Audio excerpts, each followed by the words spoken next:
প্রচন্ড শীতের রাত, উনি সফরে বেরিয়েছেন হাদিস কালেকশনের জন্য। উনি মাগরিবের নামাজ, এশারের নামাজ পড়ে একটা মসজিদে শুয়ে পড়লেন, আর শুয়ে শুয়ে হাদিস পড়তেছেন, আর মনে মনে ভাবলেন রাতটা মসজিদে কাটায় দেয়। কিন্তু দারোয়ান এসে বলে মসজিদে থাকতে পারবেন না, ওঠেন। উনি যে আহমদ ইবনে হাম্বল এটা চিনে নাই, কাঁথা গুছিয়ে হাদিসের কিতাব নিয়ে কাঁধের মধ্যে ব্যাগ নিয়ে মসজিদ থেকে বেরোয় গেলেন। কি আর করবেন, প্রচন্ড শীত, আর কাঁপতেছেন বুড়ো মানুষ। পথিমধ্যে দেখলেন বাজার একজন খাব্বাজ, শাবুন খাব্বাজ, যুবক রুটি বিক্রেতা। সে রুটি বিক্রি করে। সে যে সালাম দিল, আসসালামু আলাইকুম। আহমদ ইবনে হাম্বল বলে, যুবক আমার যাওয়ার জায়গা নেই, সফরে বেরিয়েছি, খুব শীতে কষ্ট পাচ্ছি, রাতে যদি তোমার এই চুলা থেকে একটু আগুন পোহাই কোনো সমস্যা?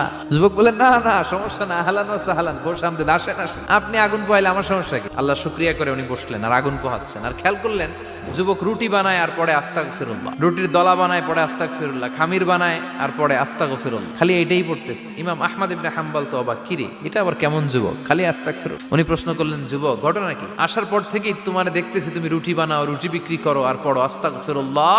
যুবক বলে, আস্তাগফিরুল্লাহ আমার সবচেয়ে বেশি পছন্দের আমল, আমি সব সময় আঠার মতো ইস্তেগফারের সাথে লেগে থাকি আর সব সময় পড়তে থাকি আস্তাগফিরুল্লাহ, আর এর বদৌলতে আল্লাহ আমারে মুস্তাজাবুদ দাওয়া বানিয়ে দিয়েছে। আহমদ ইবনে হাম্বল তো অবাক, তুমি মুস্তাজাবুদ দাওয়া, রুটিওয়ালা? আমি এত বছর হাদিস পড়াই, আমিও তো মুস্তাজাবুদ দাওয়া না, তুমি দোয়া করলেই সব কবুল হয়ে যায়? যুবক বলে, না আনা মুস্তাজাবুদ দাওয়া, আমি আমার জীবনে যত দোয়া করেছি কবুল করে নিয়েছে কে? সব দোয়া কবুল করে নিয়েছে আল্লাহ, একটা দোয়া ছাড়া। কি সেই দোয়া?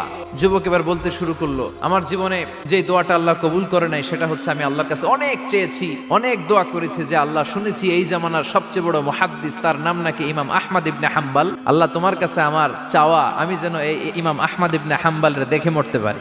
আহমদ ইবনে হাম্বল আবেগপ্রবণ হয়ে গেলেন, চোখের পানি ছেড়ে দিলেন, বললেন, যুবক তোমার এই দোয়াটাও কবুল হয়ে গিয়েছে, আহমদ ইবনে হাম্বল তোমার দরবারে ছুটে এসেছে। যুবক চোখের পানি ছেড়ে দেয়। যুবক চিৎকার মেরে ইমাম আহমদ ইবনে হাম্বলকে জড়িয়ে ধরে, হাতে হাত রেখে মুসাফা করে, কপালের মধ্যে চুমু খায় আর আল্লাহর শুকরিয়া করে বলে, ও ইমাম, আসলে এই দোয়াটাও আল্লাহ আজকে কবুল করে নিল।